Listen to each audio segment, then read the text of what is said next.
si vous voulez, on commence par l'activité 1 et après tout. D'accord.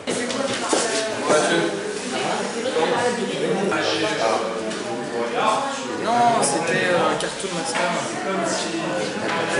C'était un cartoon master, mais je pense que c'était le premier que j'avais fait.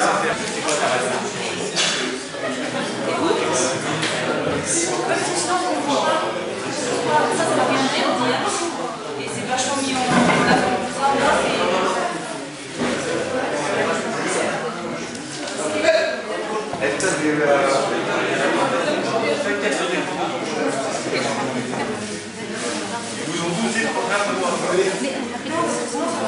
لا نغير فوق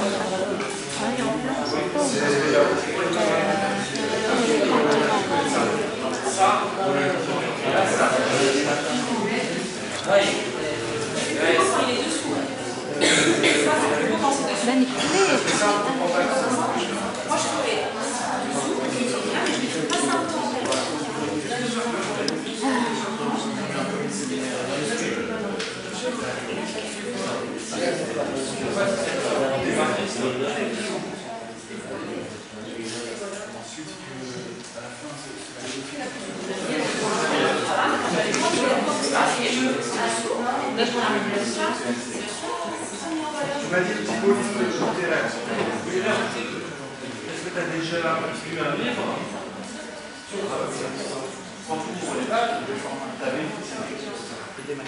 plutôt prostituée مش ازدواج ديف طبقة واحدة مش لابسة اللي ان بو شيك شفت كيفاش يطلعوا لك حط بروستيتوي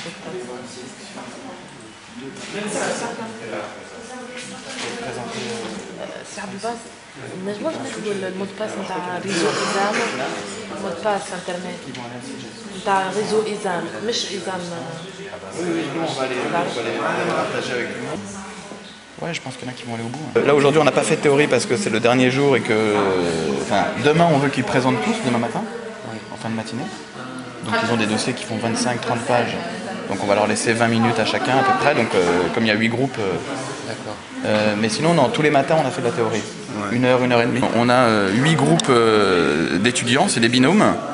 Et on leur a fixé comme objectif lundi matin de préparer un dossier complet, à la fois éditorialement et graphique, qui va permettre de pitcher à des professionnels le projet, de manière à ce qu'il y en ait quelques-uns qui aillent au bout. Ce sont des projets entièrement multimédia, soit des documentaires interactifs, soit des fictions interactives, soit un mélange des deux.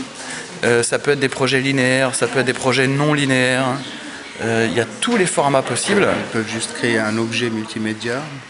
Ça peut prendre la forme d'un site, ça peut prendre la forme d'un truc très participatif, ça peut prendre la forme d'un récit impliquant les internautes. Mais c'est toujours présenté d'une manière 100% web. Même dans les projets les plus linéaires, il y a un aspect très interactif. Donc moi ce que j'ai remarqué, c'est leur motivation. Hein, vraiment très très assidus, beaucoup ont travaillé le soir ensuite chez eux, etc. 2, leur volonté d'aller sur le terrain. On a quand même 2 groupes qui étaient un peu faibles éditorialement, qui avaient une bonne idée, mais qui n'avaient pas assez de matière.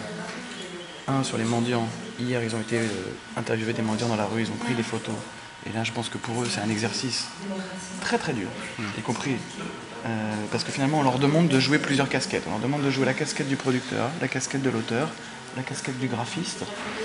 Donc c'est vraiment toucher à une palette de choses très complètes. Aller dans la rue, faire des photos de mendiants et les interviewer, c'est costaud.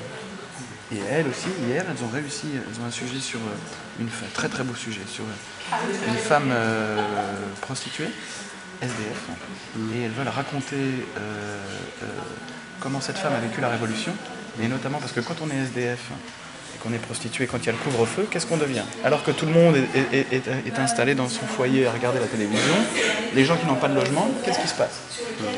C'est vachement intéressant. C'est un point de vue très anglais pour raconter la Révolution. Hier, elles ont réussi hier soir à l'interviewer. Donc là, elles sont en train de retranscrire l'interview.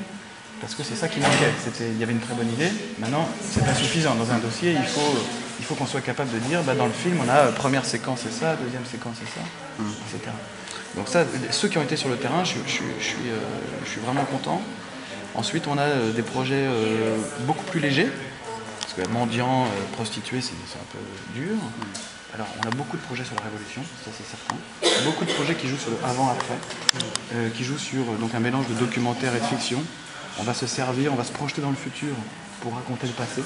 Ça, c'est vachement intéressant.